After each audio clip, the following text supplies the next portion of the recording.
Hi, I'm Dr. Ariel Wynn. I'm a pelvic floor physical therapist at Ground Floor PT, and today we're going to pick up from where we left off last week talking about Parkinson's and constipation, but today we're going to talk about breathing and how your breath and your pelvic floor muscles can make or break a bowel movement for you.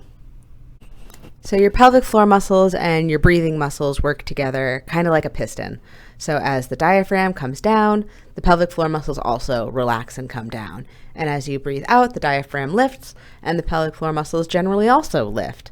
So the pelvic floor muscles keep all your stool inside of you until you get to the bathroom. But then when you get to the bathroom, they need to be able to relax and let everything out. So to open the door, we're going to focus a lot on the inhale. So we're going to practice that first by having you put one hand on your chest, one hand on your belly.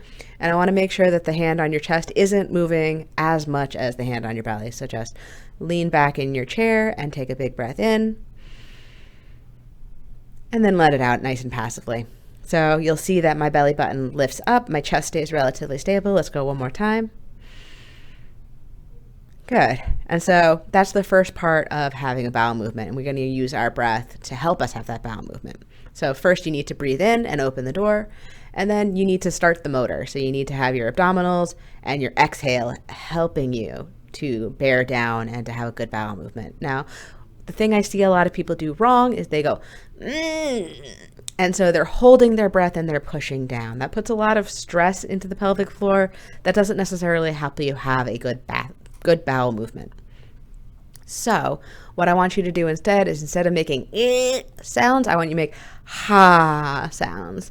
Or I'll tell people to moo while you poo. So you want to think about ha. And so you're going to inhale, have that big belly breath. You're going to relax the pelvic floor, and then you're going to sigh and bring your belly button to your spine. And that's going to help to squeeze the bowel movement out. It's going to help your colon to fully evacuate your bowels. So try it with me. You're going to have that big belly breath. And you can see my hand on my belly coming back towards my spine with a little bit of force. That's what helps to squeeze for a bowel movement. So you want to breathe in, open door, exhale, squeeze. So next time you're on the toilet, I want you to have your feet up on a stool like we talked about last week, knees higher than hips. Inhale, feel that pelvic floor muscle open, thinking about inflating and opening, things that are going to make it easier to let everything out of your body. And then as you exhale, I want you to sigh or to moo and to feel your belly button squeeze to your spine. So those two things together are going to help you have a better bowel movement. So just some little last tips for safely getting on and off the toilet. You want to make sure that you are using whatever assistive device you need to walk around your house. In the bathroom, so if the bathroom is too narrow, you may need some assistance. You may need somebody to help you, or you may need to talk to your doctor about getting a different type of walker to be able to walk safely into the bathroom. You want to make sure that there's no area rugs in the area that aren't secured down. So you can either use tapes and things like that to secure a rug down. If it's still coming up and they're still moving, if you kick it the wrong way, you want to just take any of those area rugs out of the toilet area.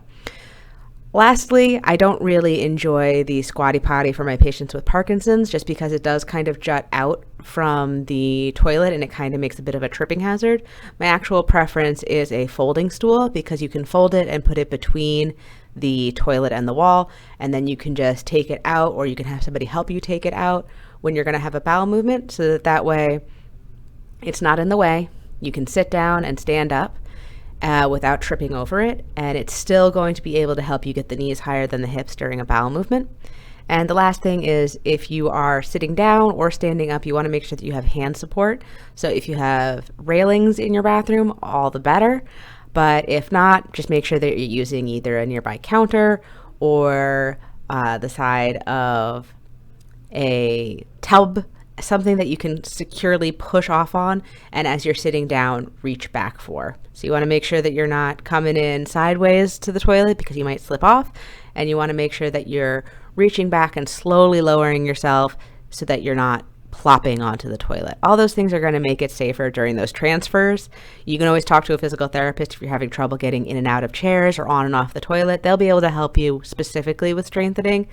These are just more general safety recommendations.